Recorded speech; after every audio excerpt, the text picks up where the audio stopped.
Hey everyone, welcome back to another Hi. episode of the DJ Sessions Presents the Virtual Sessions. I'm your host, Darren, and right now I'm sitting in the virtual studios in Seattle, Washington, and coming in all the way from, I believe, Jens, you said you're in Cologne. Is that correct? Yes, I'm in Cologne since 10 days. Yeah. Just returned from my with my wife. We have our residency in Ibiza now, and so we stayed there from since January, and we just returned 10 days ago because it was a marriage of my sister, no, of my daughter. My daughter married. Awesome. I saw that on your Instagram. I wanted to talk to you about that. Give me a few seconds. Got a fire engine going by right now. Yes, I heard this. Even though I'm Yes, 16 nice. stories up, they use our thoroughfare and drive right by here all the time. Living in the city, but I live next to the hospitals in a nice area of downtown Seattle. But sometimes it happens. So I like to mute the mic, but hey, it's going by. Hopefully it's still not in the Yeah. show. They're not coming for me. So that's a good thing. But you have been in the industry for 30 years. Now, you're moving to Ibiza. So I say Ibiza. I learned how to say it when I was over there last year, but most people say Ibiza. How do you pronounce it? Uh, you can say it. The English people they say Ibiza, and but everybody's saying Ibiza. It's Yeah. Ibiza, I mean, Ibiza with a Z, like the Z of Ibiza. It's spelled Z, Ibiza. yeah, and I had almost the opportunity, as I explained a little bit pre-show last year when I was over in Berlin for Rave the Planet with Riverside Studios. I was this close to going there. I've never been there yet, but I'm planning to go there next year, maybe a couple times. You It's gonna be should. yeah, it looks phenomenal, it looks awesome. But The it was a Magic plane Island. ticket home. Although if I had more time, I probably could have just arranged another puddle jumper back to Bergen or back to is it Bergen's the airport there, right? What's the name of the airport in Berlin? Why am I Berlin is Berlin. Berlin is called the Berlin airport is What's the Berlin airport called? no, it's a, for the it's like Oh the my last gosh. one of our last chancellor. I don't know what she. Yeah. Forgot the name. I can't remember. It doesn't matter. We'll figure it out online. There's the internet out there. Go find. But I probably could have just flown back to Berlin and flown Yeah, it's home. called Willy Brandt Airport, I think. Oh, okay. Mhm. But yeah, I mean, looking to do some world travel here coming up in the next year, so we'll make it there. Come down and see you there; it'll be awesome. Yeah. But we're not here to talk about my travels and outgoing and outward bound stuff from the United States. I'm here to talk about you and what you got going on. You just released something August 29th, I believe. I am Arpoken. Did I say Mhm. that right? Yes, I'm a broken. I am Arpoken. Tell us all about that track and what that's all about. This track is about, it's a techno track, a fast peak time track. It's not like these peak time techno tracks which are around now 130, 135 BPM. It's 145 BPM. It has some classic acid vocal inside, at least from Acid Pokin. Acid are poking, and it has a Hoover sound in the break, like wow, and yeah, it's and all these some little house chops of 100% dissing you. I'm gonna diss you right now, and yeah, of course, strong bass what techno needs, and yeah, and this break, which is similar to one of my it's released gonna it was first on my label, and but it was from the for the original label called Noom Records. Noom Records is a label all of the 90s from techno labels, and it was managed by a friend and who died, Commander Tom, and he had a track also out with his with the same Hoover style of sound in the break, and which is this is like a dedication and on his label. I mean, looking through the years, it's funny you mentioned dedication. It's kind of how the DJ sessions was born out of something that went away. It was a channel that was here out of Seattle called Groove Tech, and they would bring DJs in at a record store and do that. And when I saw that, I think what I'm trying to get at here is it's important to remember the history, the roots of people you've worked with, things that have happened in the past, and carry that forward. Remembering the good times that people have shared through music, not just electronic music, and keep the Mhm. spirit alive. Yes. You know, you being in the industry for 30 plus years, me being in the 45.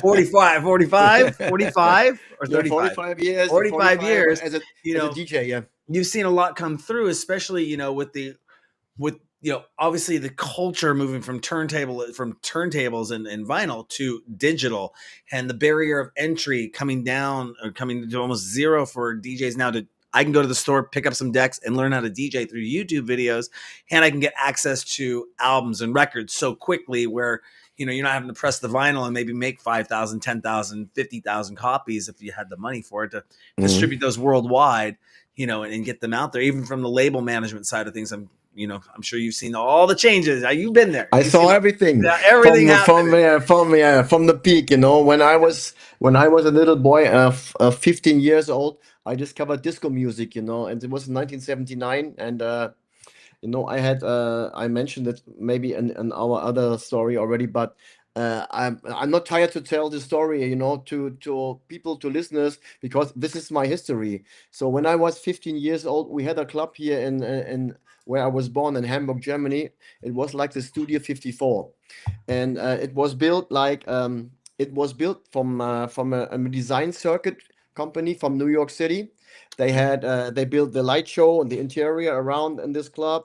They had the Richard Long sound system, and when they opened in December in 1978, I was not there, but I came there in the summer of 1979, and I saw the first time of my life I saw a DJ mixing. It was a US DJ.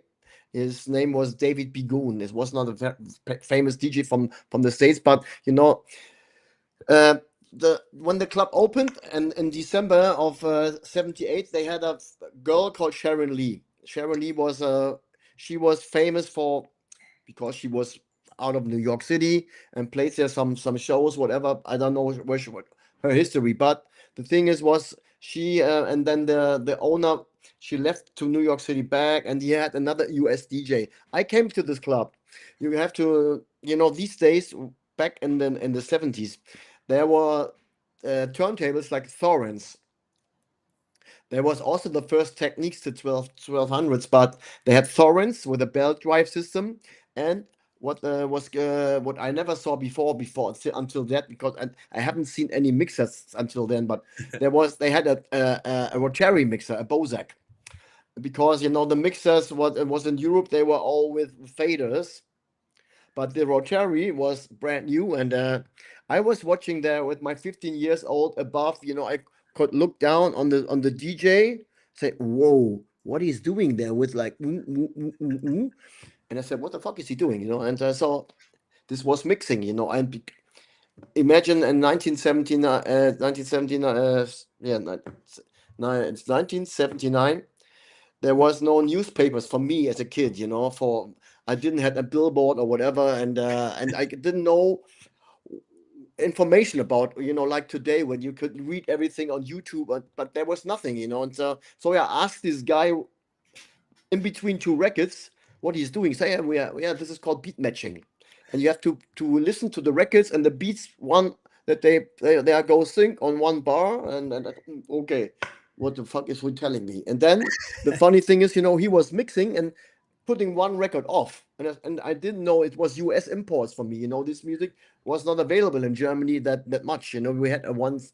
I found out later then that there was one import store who imported these vinyls from America. But anyway, so I went home and said to my mother, "Hey, mommy, I need a credit for turntables and the mixer." I said, "Yeah, why? I want to be a DJ." Okay, then so I got the money. I bought myself. Now listen, there was a also a Technics turntable called SLB3.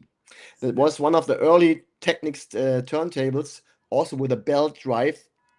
And I bought a mixer, the first mixer I bought because I didn't know what to buy. I bought a mixer with faders, and there was with no headphone, you know, pre listening.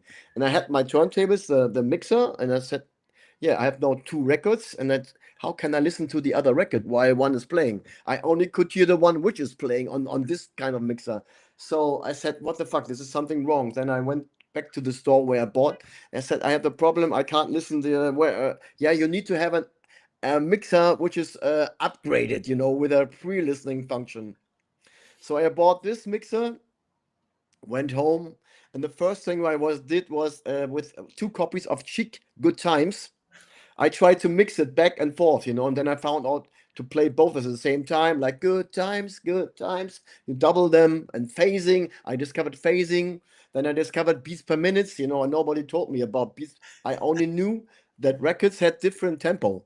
One were slow, one were mid tempo, one were up tempo, but I don't know what the beats per minute was, nobody taught me that. So I found out with my watch, 15 seconds, counting 1, 2, 3 times 4. Then I had BPMs. Then I wrote the BPMs with my fat adding pencil on the covers, Yep. the tempo, how fast this. And then I said I have this slow beat file records, mid tempo and up tempo. So this could mix together. And then I found out with the pitch control, I can vary the tempi of the BPMs. So I had to discover everything myself, and also a slipmate. I didn't know what a slipmate was. I just watched in this club that night that they had underneath, when they put one record up, there was like something like out of cotton, and I said, "What the fuck is that?" So I made myself, I took my old T-shirt and put the record on and cut it with the scissors around my T-shirt. So I made my own slipmate. So That's and then awesome. I practiced every day, mixing here, because to learn beat matching with disco music, which is no computer music like drum computers sequences. So the drummer plays and he plays like 110, 112, 19, 18, drum fill, 118, back to 112. So disco was really heavy, hard to mix, and still these days, when I play a disco set on vinyl, when you play it on the Technics, you go wild pitching, like where, it's very difficult to mix disco music. So this was my beginning, with starting to spin records at home. So moving forward, though, as technology advanced, and when did you start getting into producing tracks and making music? When did you decide to make that transition? Was that early on as well, or was that after a long Yes, this was, career as a DJ? well, the history about that is it's almost in the started, when I had my mixing skills in a couple of months, and which I learned between 2 or 3 months I could mix. Then I discovered, I made my mixes on tape, and then I said, okay, what would be interesting is if I just put some breaks out of the records. So I had my tape deck with a pause button. I put a 1, 2, 3, 4 pause, and then put the next break from the next record, 1, 2, 3 pause off, and then record. So I made my own edits on tape. Then later I discovered, my friend showed me a reel-to-reel. So with the reel-to-reel machine, I made then edits, with cutting and cutting the tape, reel-to-reel editing, and I made bootlegs. I made a lot of bootlegs, and like my edits of Madonna, Michael Jackson, whatever. I made edits, and then I pressed them on vinyl, and I went to the stores in Denmark and Belgium and Netherlands, Germany. I went to France. Everywhere I sold my bootlegs, 1,000 copies, and then they were sold off, and then next month the next bootleg. And by 1987, so I made this 5 years, and by 1987, there was a record store in Hamburg where I sold also my vinyls. He said, "Hey, Jens, Warner Music wants to have is looking for mega mixer. It was called Mega Mixer, uh, for a Phil Collins Mega Mix." I said, "Okay." Then they introduced me to Warner Music, and Warner Music gave me an address, a studio where I should go to make the edits out of "You Can't Hurry Love," "Don't Lose My Number," and "Sussudio." These 3 tracks, I made the Phil Collins Mega Mix. So this was my first, official studio job. Before that, in 1984, I made the first remix in my life, official in the studio. I came in the studio with 24 tracks, a big mixer. Was like, what the fuck, so many knobs and everything. It was a track called Mike Marine, "Dancing in the Dark," a kind of Italo disco, Euro disco track. So I made my first remix in that studio. And yeah, it was a very nice studio because there was a famous German band called Modern Talking, which was a huge name in the 80s, you know, but like Dieter Bohlen is one of the biggest German music producers. So he was in the same studio. We came after me when I finished my remix. He came into the studio and then made his first production. I can't remember now what it was, but I think it was "You're My Heart, You're My Soul." Many of the old people they will know it. So there I started, you know, 84 first remix, 87 first mega mix, and 87 then the studio guy said to me, "Hey Jens, do you want to do a production to try your own track?" I said, "Why not?" Yeah. So we started to do my first own track. We made the first German house record. It was called JMJ and Hardy Work the House Sound. So I gave myself a name JM like Jackmaster. J for Jens, you know, my first name, and so this was the first German house record, or maybe one of the first, or maybe the first, 87. So then I continued, you know, to learn everything, and it was the system called um, Notator and not create a Notator program with a what was it an Atari ST 1040 computer. This was a system where I learned to program sequence music, you know, and playing in studio and all these things, you know. So now, would you say you're more of a hardware producer or software producer now with the advancements of everything Yeah, of course, it was in the beginning it was hardware, but Yeah, I was it's of changed course. definitely, you Yeah, know. I mean, So I sold all my this. The only thing I still have is Casio RZ1 drum machine oh and the wow, Roland TR606 drum machine because 606. they were I just recently discovered them in my underground basement. I said, "Oh wow, where's these machines?" Because I thought I sold everything, but they were still there. So yeah, I had every.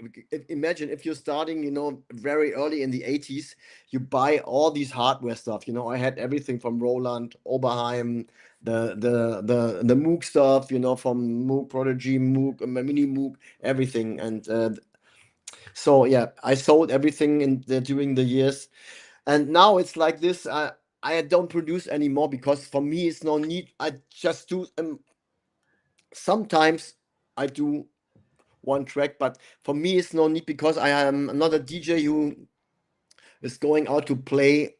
I'm not a fresh guy because I'm the first generation of techno DJs, and you know the kids, well, they want to see the young guys, they are young idols, and you know I'm not a TikToker anymore, so but I still do. I think some cool techno stuff, you know. Yeah, what's the longest time you've ever in using technology? I won't go back to the early analog days, but what's the longest time you've actually ever spent working in the studio on a track using, say, modern technology, like in the last, I'd say 5, 6 years, maybe. The longest time, phew, it was maybe 6 hours. Oh, On that a track. quick. Normally tracks they go like 2 3 hours, and then they are almost done. Then the next day 4 hours maybe. And then the next day you listen maybe and edit something. So let's say 8 hours for a track. That's very long. Wow, that is that long for you? Yeah, no, it's long. No, it's long for maybe long for me. But you see, it's like that. If you work with vocal recordings, then of course it takes longer because a vocal session takes an hour. You know, the singer or the girl, whatever, male or female, needs to warm up, and then and all these things, and then you record, you know, the verse, the chorus, and everything. You double them, and maybe 2 hours. It's a vocal session, and then you have to cut everything. And this takes time, you know. But I haven't in the last 5 years. I haven't done a vocal track, you know, Yeah. with recording vocals. I And just do. You know, the artists normally they record at home and send you the cutted files already, you know. Yeah. And you said you haven't done a vocal track in a long time, or track with vocals in a long time.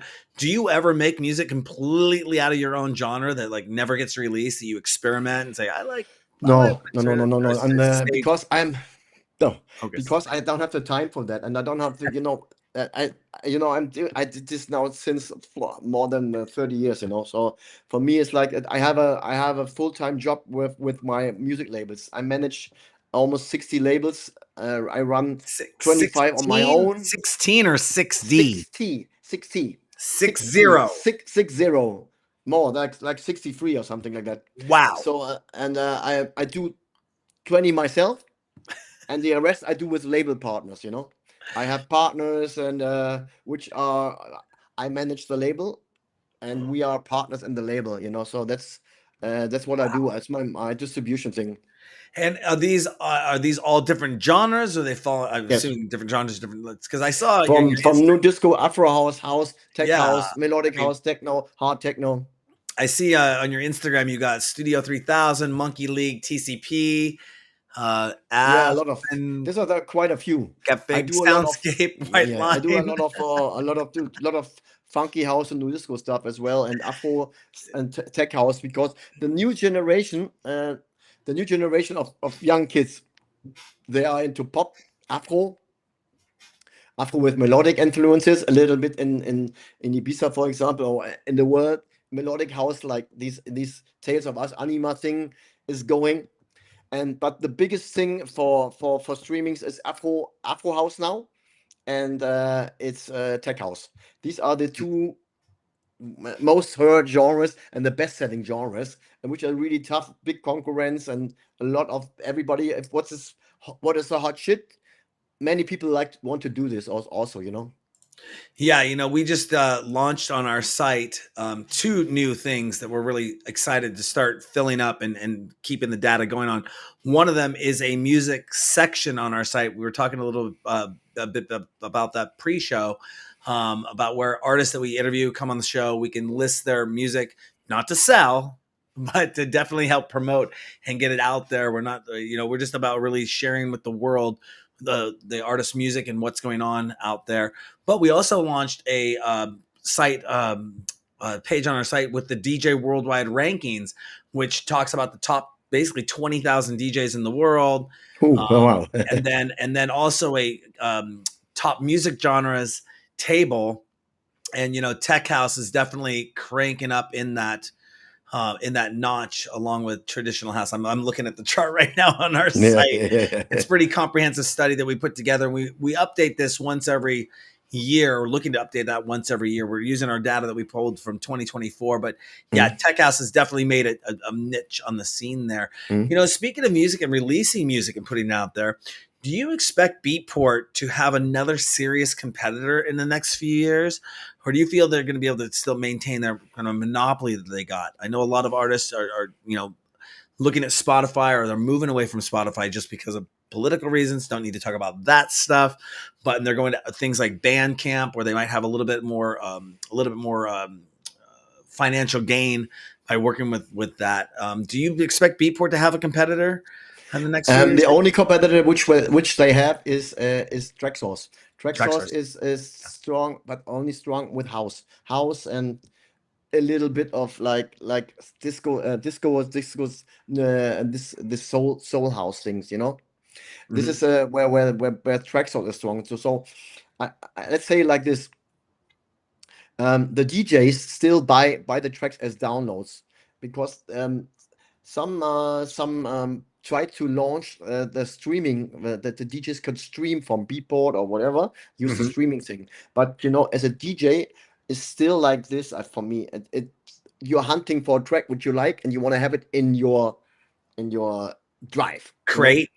You don't, yeah, in your crate, in your drive, on your hard drive, on your USB or whatever. And streaming, I haven't experienced how a Beatport or whatever a Pioneer stream is like, if you put a library inside, because I really can't talk about that kind of people. But the thing is, the download side will always be there for still a couple of years, I think, until we have the complete generation change, which is only going with the streaming side.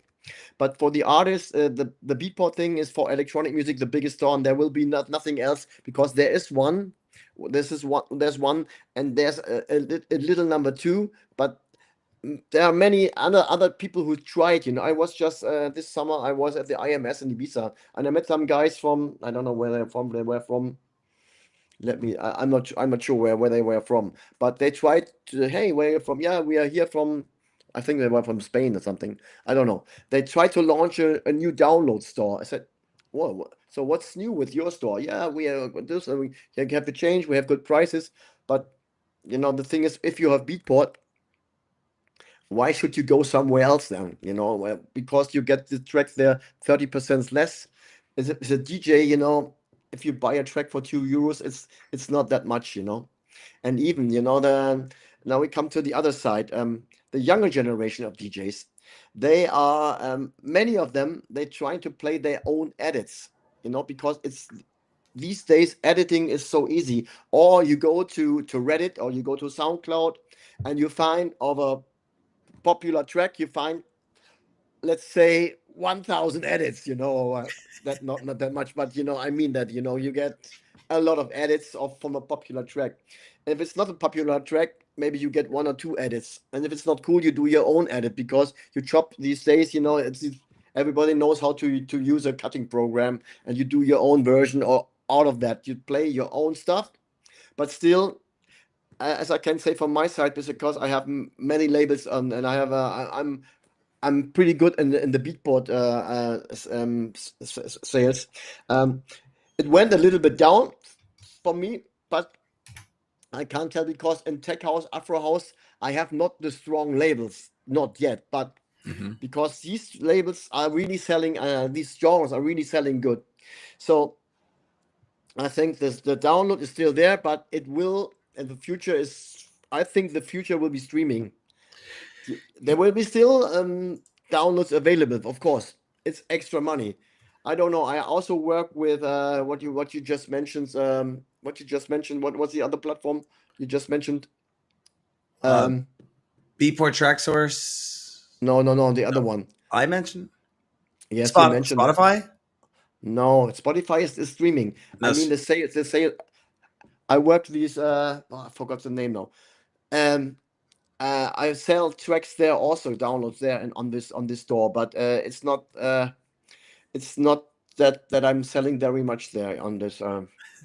I don't know. Yeah, it's I I can't. had to. I don't remember who I said. Yeah, We'll have to so that's replay it. We'll go back. yeah, no, but it's this is so what I can see. And Spotify, you can say what you want. Spotify is it's in the whole bunch and the whole cake. It's the extra money. If you're not using the Spotify plays, and you have maybe, for example, if you have 1 million plays, then it's about between 2 or 3 thousand euros. Between it depends on how long it's going to be streamed. It's so that's why it varies between Yeah. these. And then you have the label. The label has the cake. Then you have if you have an artist 50%, of course, then you have 50%. But yeah, if you have not 50%, the majors, for example, the majors, they give you deals between 20 and 25% for the artists, because they say we have the risk we pay, where we invest here, we invest there. And then you can imagine, then if you have, for example, if you have 1,000 euros for income, and then the major gets 75%, this only then at the end 250 for you. Yeah. So it is like it is. It's a And yeah, what I've seen coming out too, something I want to touch base on. I'm sure this is a topic for you of seeing the evolution of the electronic music industry and music in general. Is what are your thoughts on these companies? I'm somehow getting meta ads for them, or seeing it all over the place. That it of using AI to curate playlists for DJs that can say, "Hey, I want to sound like something. I want this BPM and sound like this artist." Put together a playlist that's going to play in order, blah blah blah blah, and it goes spits it out for somebody, and then they go, "This is my playlist." Do you feel that's in a way helpful, or in a way cheating for artists? they're both sides. Yeah. It's for a consumer, it's helpful because it was just one. Do me this, do me that. If you don't like it, you say, do me another list. Yeah. Yeah. Then it's okay because every track gets played. And but on the other hand, we have now the other. No, it's not about playlisting; it's about AI producing the tracks for you. This is also, is already there. They have the future. This is what I discussed with some of my friends, and some people say, and most of them say the future in music is also AI. There will always be, like musicians, live musicians, bands, singers. They will all because some people, the teens, they want to see their star live in the concert or whatever. But for electronic music, AI is definitely the future thing. hmm Yeah, I mean, I use AI for some back end VA or a virtual assistant work that I do, which is very helpful. But I'm not having it out there generate any content for me, or even my questions. I have to pull and research and do everything on my own. We've joked around of having an AI character maybe jump into the interview with us right here and say, "Hi, Jens, I'm talking to you Well, today. yes. As a fan question," like a Max Headroom kind of thing, Yeah, it's gonna but be joking fun, around with that. So But, why? I find it useful to say, like, I use AI to, take my transcripts of this entire thing and then build my show notes and take the key talking points away and look and be able to edit that. But also, something we're looking at doing is doing AI voiceovers where I can take the whole transcript and now AI can go in and separate and say, oh, here's Jens with his accent, and you Mm-hmm. can put it in your accent and then put it in my accent and voice over this so we can reach a wider audience with our Why not? transcription It's gonna be and our cool, as closed long as it's captions. cool. As Yeah. long as it's cool, why I mean, not? but coming from a back end from a broadcast television world where you had to take that, it took more money to close caption our show than it did to air our show on television. And this is an FCC requirement to be on broadcast television, unless you knew how to get around that, which I did. Um, but closed captioning a show for 30 minutes was in the hundreds and hundreds, sometimes $1,500, but it was $300 for me to air the show, 1,500 to close caption. Now I can do that using AI for digital distribution, do it for my podcast, and do it in multiple languages. So now people from all over the world, they don't have to know necessarily English. They can watch it or they can read the Yes. transcript and Yep. convert our website into over 100 different languages. There's huge stuff, that advantages that I see from a production Of course, standpoint. yeah, But definitely. I would never replace myself as an AI interview and have you talking to a AI No, character. this is gonna be the personal note. The Yeah. personal note is always like this spontaneous thing, hmm interaction. I think I don't know if an AI can do this in maybe 50 years, like. But until now, is it? No, I don't want to be interviewed by a robot. Exactly. Well, no, I mean, I talk about this. I just got the phone with a potential PR company that I'm working with, and I'm sure you've seen this over the years. We want to remain organic over here. I don't know what you're going to say, and I want to be able to respond to that. Be like, oh, I was just there. Had my feet in the beach on the sand, and Mhm. know what that's like. Going, oh, you were there when it was 115 degrees on the sand that day, and nobody had water. But the AI is not going to know that. They're not going to be No. able to pull that. I mean, they could try to BS it, and then you're sitting there going, you were an AI generated character. How were you there on the beach? You weren't. It doesn't work like that. So I Mhm. love that we have this organic approach. But you get the articles submitted, and they're kind of like, here's 10 questions, you fill them out.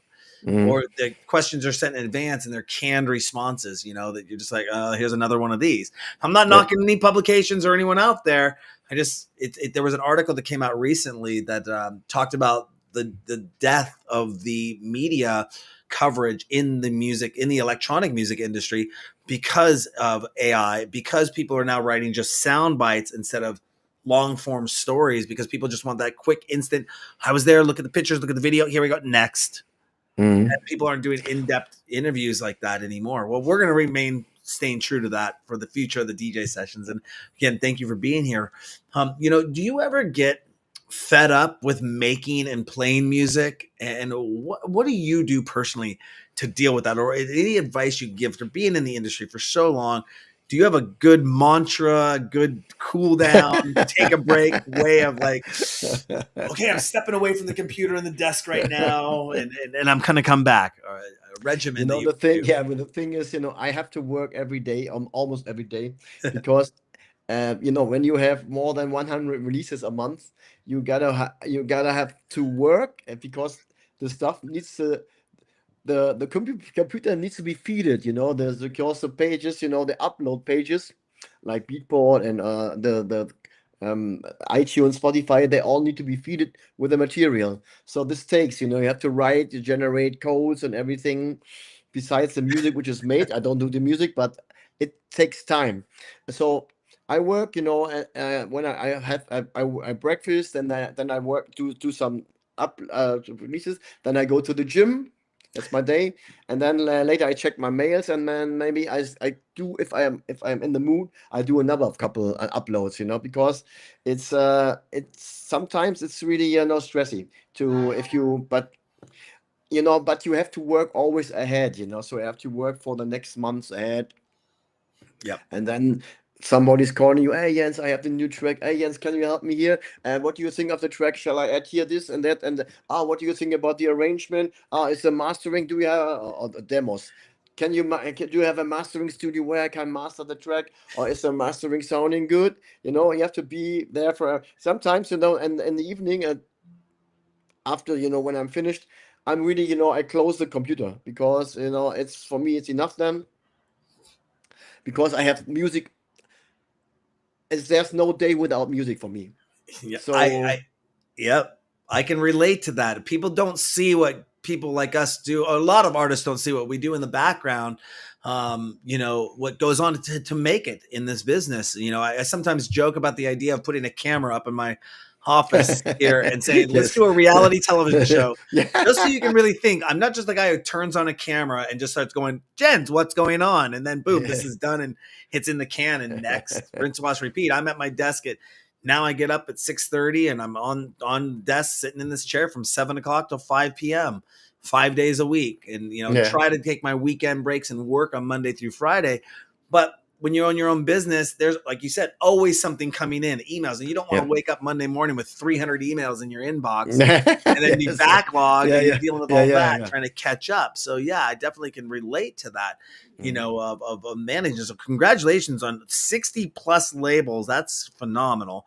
I can just imagine, the upkeep on something like that. Because we're ramping up over here and doing a lot of stuff, and yeah, you're dealing with website submissions and all that fun stuff. And the PR thing requests. is, what I recently coming back to the AI thing, always had my artwork designers, who creating the artworks for the.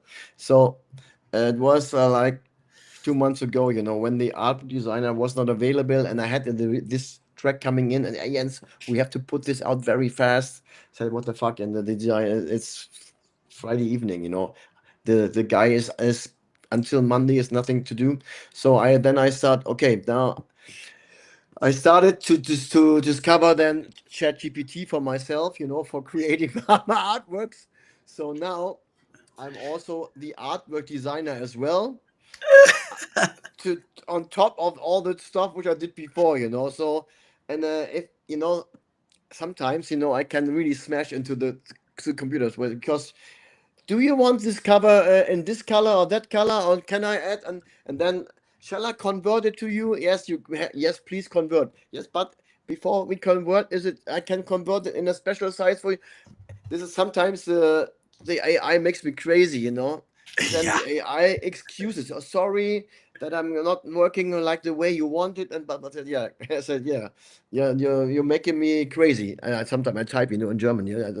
So, but it is, sometimes you have to be patient, because even an AI needs time to create something. If it's not top and the first, normally it's done in the first request, but I sometimes it really goes like, ooh. I literally have had to add prompts recently, and I have one. I have it's my secret prompt codes right up here for ChatGPT, sitting right as I can reference them really quickly. One of them under utility control, number 41, says, "Don't answer until I say go." And I had to do that recently. It was like, it kept asking me, like you said, question after question. I said, "Do not ask me any more questions until you've output the file. Then let me come in." And it goes, "Okay." and then it does the file. I'm like, I sometimes wonder, should I get more personal with my AI, my chat GPT, or any of them, and say thank you? Like, I catch myself sometimes saying, like, I don't want to say it because it'll activate my phone, but I'll say, hey, blankety blank, and can you set an alarm for this? And then I'll say, oh, thank you. And it'll go, you're welcome. And I'm like, wait a second. What am I doing here? What am I building a dialogue to build the familiarity of my language style with my chat GPT assistant or whatever I want to call it?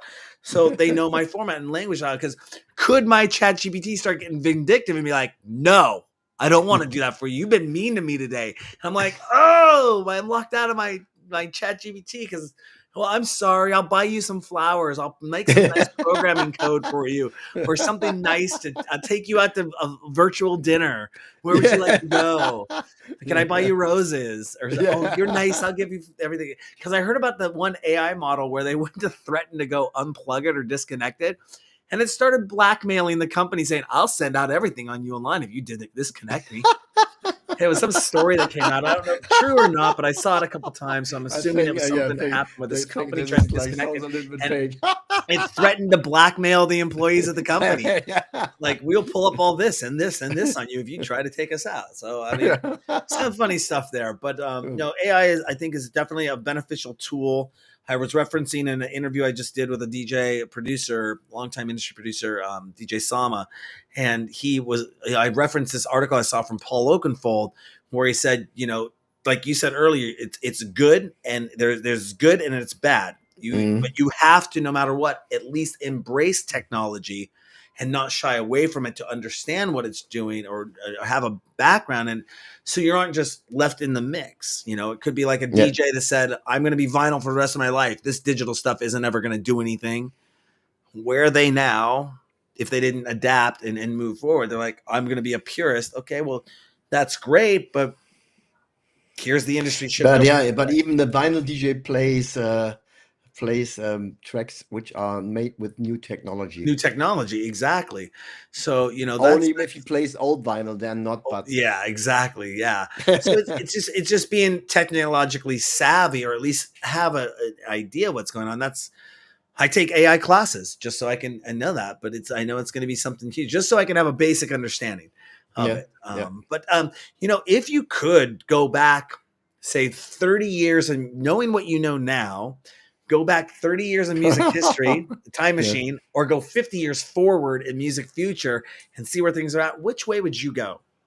I would, both things are interesting. The knowledge, what you have now, transferred into the time tunnel back to 30 years. Ooh, yeah. There are so many possibilities, But, for me, because I'm always, hungry for new things, for me, it would be interesting what's happening 50 years from now on, what's going on, or maybe what's going on in 500 years. Yeah. Where we are in 500 years, for example, the cars flying around, just not driving anymore. And well, I thought we were supposed to have flying cars now. Yeah, and how long could you live in 500 years? Is it like that? What Putin and Xi were speaking when they are in China and picking on the parade? No, we can extend life now, blah blah blah blah. And see what they said. 70 years is young these days, So possibility there for it's gonna be maybe 150 years to live already, And how could you control the genes that you don't age? Like the skin gets like with a what's it called in English? Elasticity. Yeah. So and no more like this here and like it's like this. Yeah. So what's gonna be in 500 years? Will we really be able, if you've no more cancer and all these things? That would be. Yeah, but we will never know. We will never know.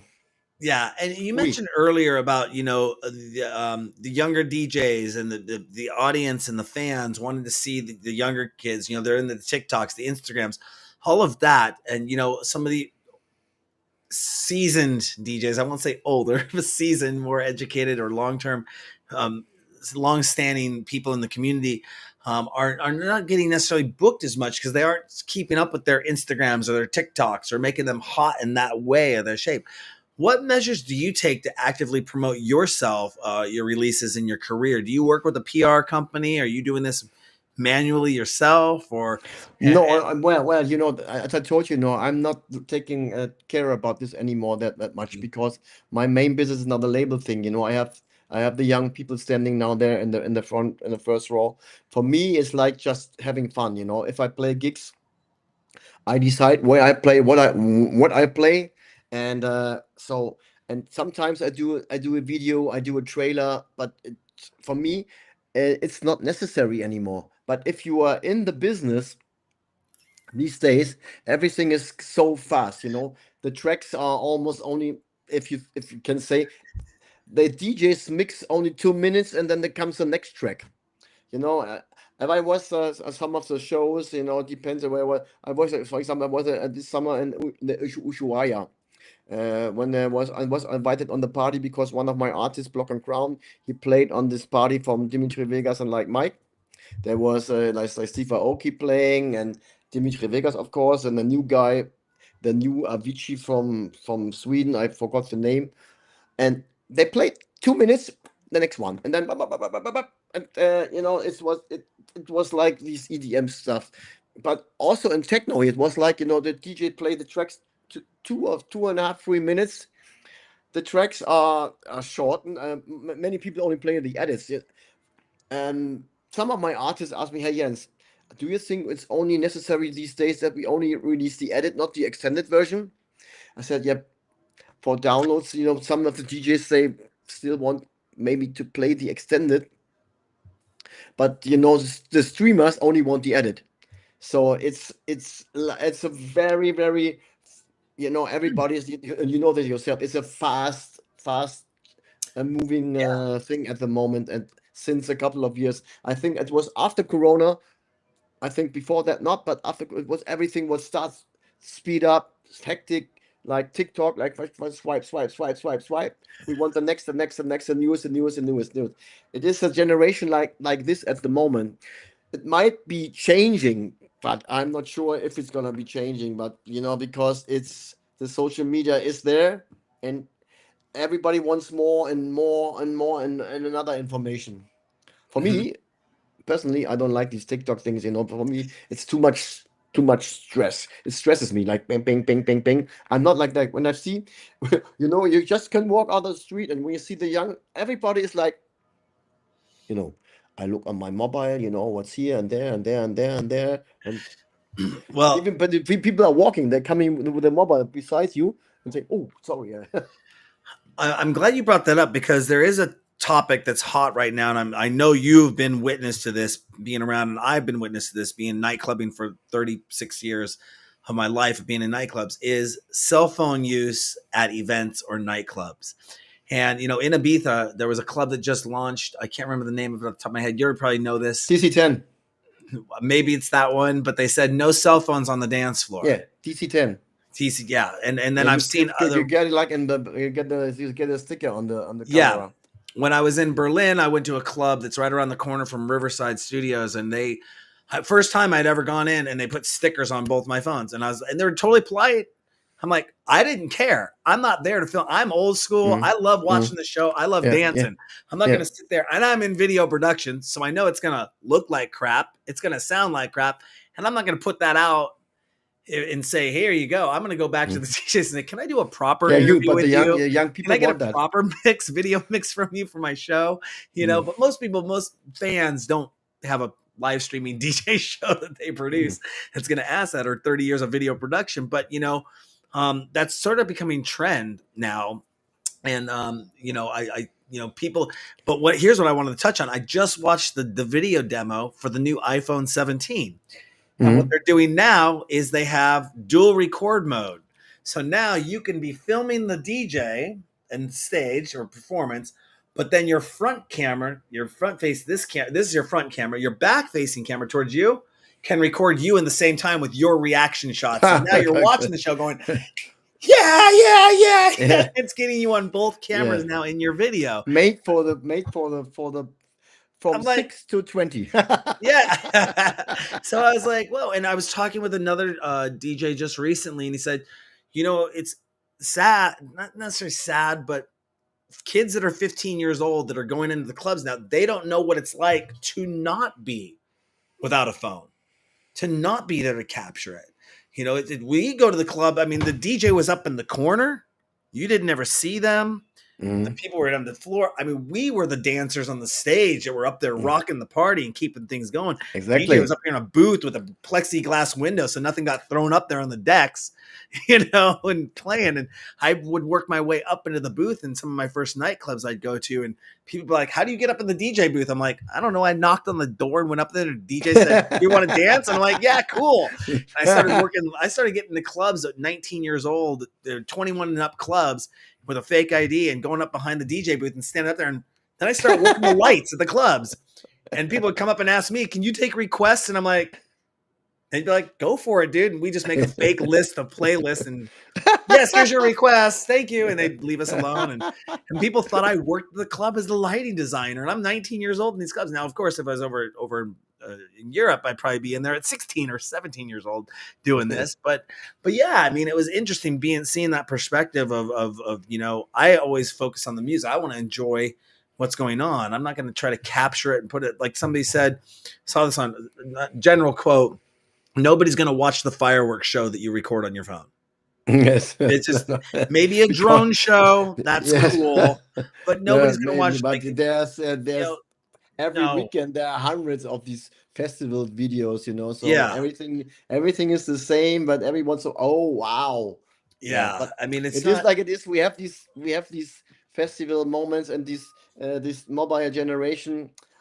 As long as we have Facebook not, but Instagram and TikTok, this will always be a part. This will be a part of the club.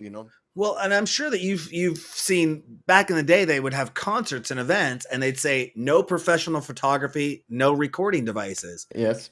And yeah, no professional recording devices, no professional cameras. You could Because bring they in your wanted to little sell, yeah, point and because click. they wanted to sell a video of the show. Exactly. But But now these the new days, yeah, iPhone coming out yeah. has 3 48 megapixel cameras. This isn't a commercial for iPhone, by the way. I'm not trying to sell any phones that know they don't endorse this.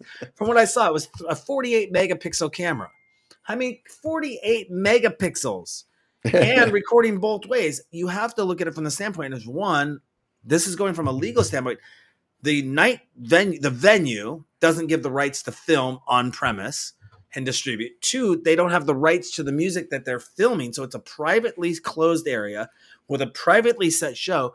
Could we start seeing these clubs base no cell phone use on those 2 rules alone, and or having the artists come in and say, I think somebody told me Lane 8, don't quote me on this, Lane 8, please don't use this against me, but Lane 8 comes in and says no cell phone use on our show and our writers. If you see people use them, you're out. Please, I don't have a copy of the writer. I don't have an official statement from Lane 8 on that, but I was told that they kind of request that. Will we maybe start seeing that from artists saying, "Hey, I want you to be here for the music, and if I'm playing and I see cell phones in the crowd and they're not pulled, you're still going to pay me my money, but I'm stopping my set in the middle of the set till you clear the dance floor and to clear But that up."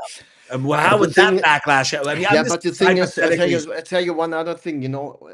Besides that cell phone, yes or no, the cell phone is only the moment of the drop. It's just the break. The break is because when the beats is running, nobody is filming normally. It's just when it comes to the magical break. When it's the music, when it's come to the drop, and then it comes to boom. Everyone wants to catch the break drop moment on a cell phone, and then the phones are going down. It's always like that. And for a concert, I don't see, it's a promotion for the artist. It's a promotion for it's a PR thing. Everything is just a PR thing. And if someone sees a video, oh, what's this video? Oh, what's this track? Oh, this track is cool. Maybe I'm gonna stream this track on Spotify. What you just saw in this video on Instagram there, and have put it to my playlist and There you go. And then it's everything about the PR thing. Yep. I think it won't stop. It's just it's like that. And that's the way 90s, it is. yeah. In the 90s, we had, in techno, we had, like sunglasses and this and the strange things, crazy I mean, costumes, it, and now we have mobiles. if we had cameras back then in the clubs, what would the world have seen? Just think about that. There are some documentaries which Yeah, want to happen, but but no, I just the rest is but in to here. follow up on that last note here is, I was watching a video, TikTok, Instagram, whatever they, and there was a girl standing at the front of the DJ booth like this, right at the front of the DJ booth, Yeah, and the DJ goes, yeah, yes. and the girl goes, Yeah, he's like, don't come up I to the think I front and saw stand that in one front of my of these stage. videos too. Yeah, And yeah, you can see her with the person behind her that was yeah. texting. She's just up there texting in front of the booth, not dancing, not enjoying it. And he just goes, Yeah. and I was like, dang, I would have done that maybe also. yeah. I mean, it just shows some respect at least. Come Yeah, on. yeah, yeah. But we could talk about that theory and labels, and I want to get you back on the show here, and talk more about the label stuff as well, because 60 plus labels. Wow, that's awesome. But when you're not doing all this music stuff and you're moving to Ibiza, what are you gonna do? What do you do when you're not entertaining others or doing your business? What do you like to do to entertain yourself? Well, I have my little dog who's entertaining me every day. I have my beautiful wife which is entertaining me. We have the thing is for if you are living on an island like the small Ibiza, it's for me it's not about the nightlife because I'm not interested in going to the clubs. I have seen, for example, I have seen the Unverse Club, the new super hybrid club in Ibiza, which is gonna be, oh, this is the big thing shit. And I was there and I said, okay, this is a big room discotheque with black walls and two big bars, and a medium sound system with some nice lights, which might be go off in the night a little bit more intense. And depends which night you're going. If you're going Mondays to Eric Price to a holographic show, or to Thursdays to Anima with a wall of pictures, which you can see on YouTube as well. But this for me, this club was not doesn't kick me because I know this club from the 80s, like it was cool or privileged in the mid 90s until it closed. It was an open air club with a pool inside and everything, Wow. with a brick, and now it's like a big room club. Mhm. Anyway, um, and you can see everything from that. And then for me, the Ibiza life is like, going to the nice beaches there. You have so many nice bays where you can go, nice, nice, good Spanish restaurants, a good life, nice weather mostly every day. Maybe you have this in Florida or in California as well, but it's the Mediterranean life, you It's call it, not bad here in Seattle right now. It yeah, doesn't always rain like people so think it it's a does. Mediterranean life, and yeah, that's why I was there. I was there the first time in 1984, and it was the year when the track came out. People from Ibiza, oh, people from Ibiza. This was my first year, and until now, it's still. And when you go there, it's a magic island. Either you like it or you hate it. But Biggest uh, question for me that I need to know going there: what's your most favorite restaurant in Ibiza? well, we are living in a place called Caia Vadea. It's on the southwest side. We have a very nice spot there. It's an Italian restaurant directly at the beach called Bonsol. Very, very, very, very nice. What's If the you want to have cuisine type? What's the yes, theme? it's Italian restaurant. Oh, Italian restaurant. Okay. Italian, right? You have so many hot spots there where you can go. From that small to a big budget.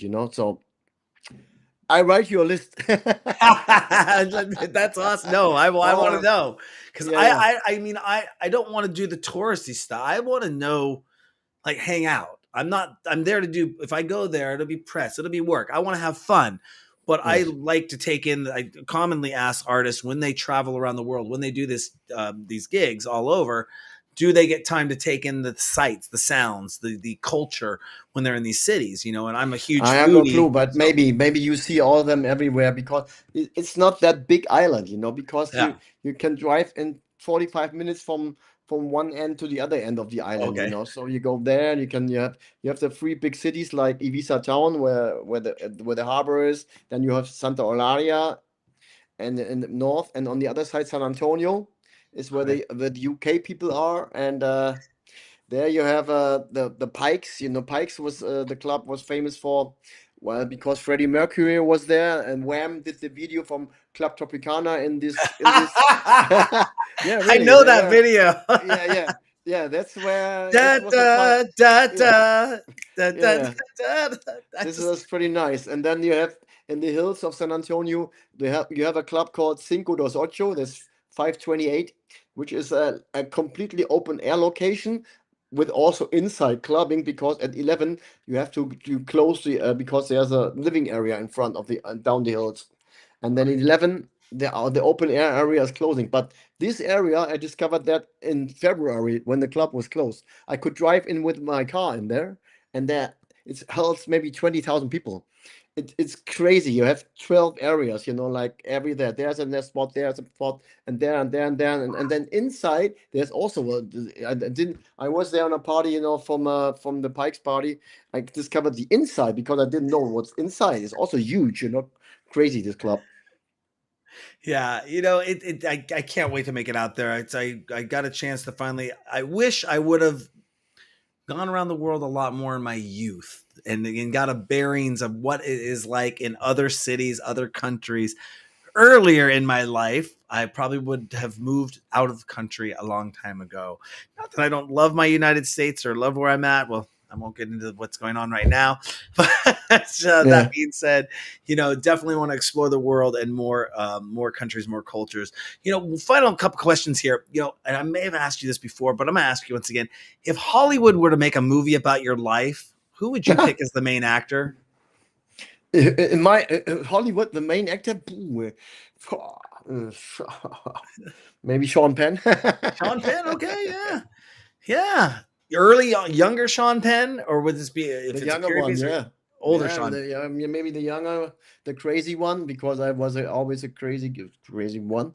But yeah, Nice, yeah. nice, nice.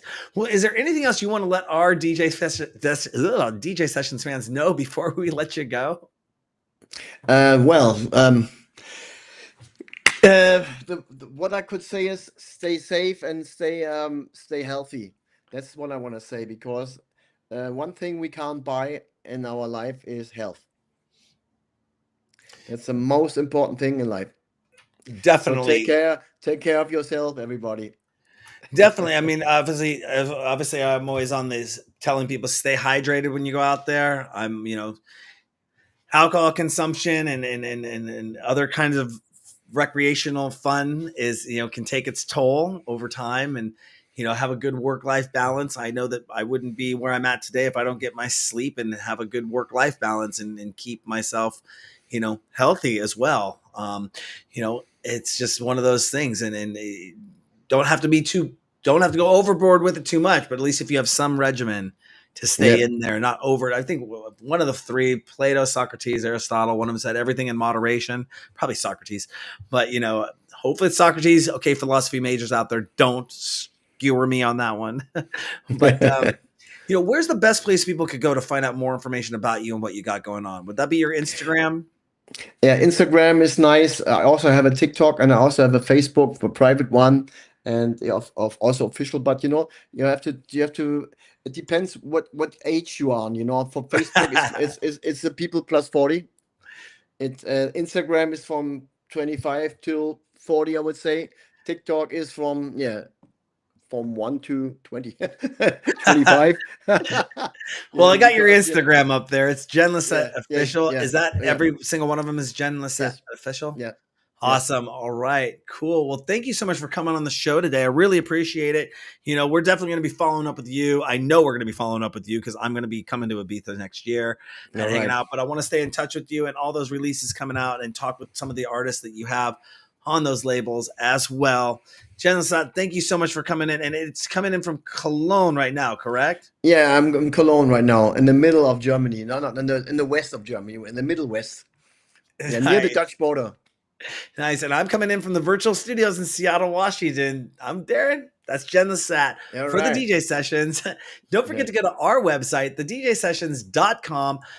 Find out all the past episodes we've done, 2,700 past episodes just like this one, exclusive mixes, over 700 news stories a month, our new music section, our DJ ranking music section. We have a VR nightclub and VR chat. We have a mobile app that's being updated so you can take us on the go, a site-wide radio player station coming out as well, and more at thedjsessions.com. All of our socials are there, our newsletter, sign up, free prizes, guest appearances on the show, and more at thedjsessions.com. Once again, I'm Darren. That's Jen Lissat for the All DJ right, Sessions. yes. And remember, on the DJ Sessions, the music never stops. Exactly.